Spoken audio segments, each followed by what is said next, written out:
आप देख रहे हैं भारत का सबसे तेजी से बढ़ता Agnichakra live news channel. Subscribe, share और लाइक कीजिए। अब समाचार वाराणसी से। वाराणसी में धूमधाम से मना श्री कृष्ण जन्मोत्सव। वाराणसी से संतोष कुमार सिंह की रिपोर्ट। महादेव की नगरी काशी में भी श्री कृष्ण जन्मोत्सव की धूम रही। हर हर महादेव के जय घोष से गूंजने वाली काशी में जय श्री कृष्णा की गूंज सुनाई दे रही है। कोरोना कहर के बीच महिलाएं घर में ही माखन चोर नंदकिशोर का जन्मोत्सव धूमधाम से मना रही हैं। महिलाएं भगवान श्री कृष्ण की आकर्षण पालकी सजाकर सांस्कृतिक आयोजन के जरिए खुशी मना रही हैं। श्री कृष्ण की लीलाओं की थीम पर महिलाएं नृत्य भी करती दिखाई दे रही हैं। मथुरा से लेकर काशी सहित पूरे देश में जहां कोरोना के बढ़ते संक्रमण को देखते हुए सार्वजनिक आयोजनों को निरस्त कर दिया गया है, तो वहीं शिव की नगरी काशी में 11 से 13 अगस्त तक कृष्ण जन्मोत्सव का उत्साह भक्त अपने घरों में धूमधाम से मना रहे हैं। भगवान श्री कृष्ण की भक्ति में दर्जनों से ज्यादा महिलाएं रमी हुई देखी। हर हर महादेव के उद्घोष के बीच जय श्री कृष्णा के जयकारे सुनाई दे रही थी। कोई रंग बिरंगी साड़ियों में थिरकती रही तो कोई डांडिया नृत्य करते हुए नजर आया। इस बीच महिलाओं की टोली में बने राधा कृष्ण की जोड़ी सभी के मन को मोह लेने वाली रही। दर्जनों गोपियों की बीच प्रस्तुति देखती बन रही थी। सभी कृष्ण जन्मोत्सव के इस ऐतिहासिक पल को और भी सुनहरा बनाने में लगे थे। कृष्ण लीला के साथ नृत्य आयोजन का आनंद लेते हुए सभी ने भगवान का जन्म उत्सव बड़ी ही धूमधाम से मनाया। जन्मोत्सव के आरंभ में महिलाओं ने बधाइयां गीत गाते हुए भगवान श्री कृष्ण का जन्म उत्सव किया। दूध दही मेवे से भगवान का अभिषेक कर रंग बिरंगे सुनहरे वस्त्रों से सुसज्जित कर माथे पर तिलक लगाते हुए मोहिनी मुकुट धारण कराकर भगवान के बाल स्वरूप को पालकी झूले पर झुलाते हुए गोपियों जैसी लीला रचती रहीं। इस दौरान बड़ा ही मनमोहक दृश्य बनता रहा। सभी कृष्ण लीला में रामी हुए थे। संकट काल के बीच भी अपने भगवान का आगमन कर काशी की महिलाओं ने 550 पूजन आयोजन किए। जन्मोत्सव के सभी विधि को निभाते हुए अपने हाथों से बनाए हुए प्रसाद का भोग भी लगाया एवं परिवार में सुख शांति समृद्धि की कामना करते हुए देश में आए आपत्ति को समाप्त करने की आराधना की। देश और दुनिया की बाकी खबरें पढ़ने के लिए अग्निचक्र ऐप को डाउनलोड कीजिए। लिंक डिस्क्रिप्शन में देखिए।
मेरा नाम अमृता सिंह है और आज हम सभी यहाँ पे एकत्रित होकर श्री कृष्ण जन्मोत्सव मना रहे हैं, जिसमें हम लोग सोहर गा रहे हैं, कजरी गा रहे हैं, नृत्य कर रहे हैं।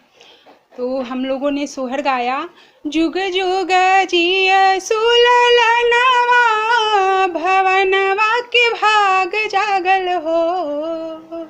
जुग जुग जिय सुललनवा, भवनवा के भाग जागल हो। ललना लाल हुई हैं कुलवा के दीपक, मनवा में आस लागल हो। बहुत खुशी हुई हम लोगों को और हम लोगों ने बहुत अच्छे से, बहुत उमंग और उत्साह के साथ इस जन्मोत्सव, श्री कृष्ण जन्मोत्सव को मनाया। Thank you. जी, मेरा नाम खुशबू है। आज कैसा कार्यक्रम आप लोगों ने किया, कैसा जन्मोत्सव था? आज हम लोग ने जन्माष्टमी का उत्सव मनाया है, क्योंकि अभी इस वक्त हम लोग कहीं बाहर जा नहीं सकते, तो हम लोगों ने अपने घर पे ही कुछ सखी सहेलियों को बुला करके जन्माष्टमी का उत्सव मनाया आज। क्या क्या किया आपने? सबसे पहले हमने कृष्ण का जन्म दर्शाया, फिर उनको पंचामृत से नहलाया, गंगा जल से नहलाया, नए नए वस्त्र पहनाए, फिर उनको झूले में बैठा के झूला झुलाया और साथ ही साथ उनको भोग लगाए। मैंने कृष्ण का रूप धारण किया था। तो किस तरीके से आप लोगों के साथ कृष्ण की कलाओं को पेश किया?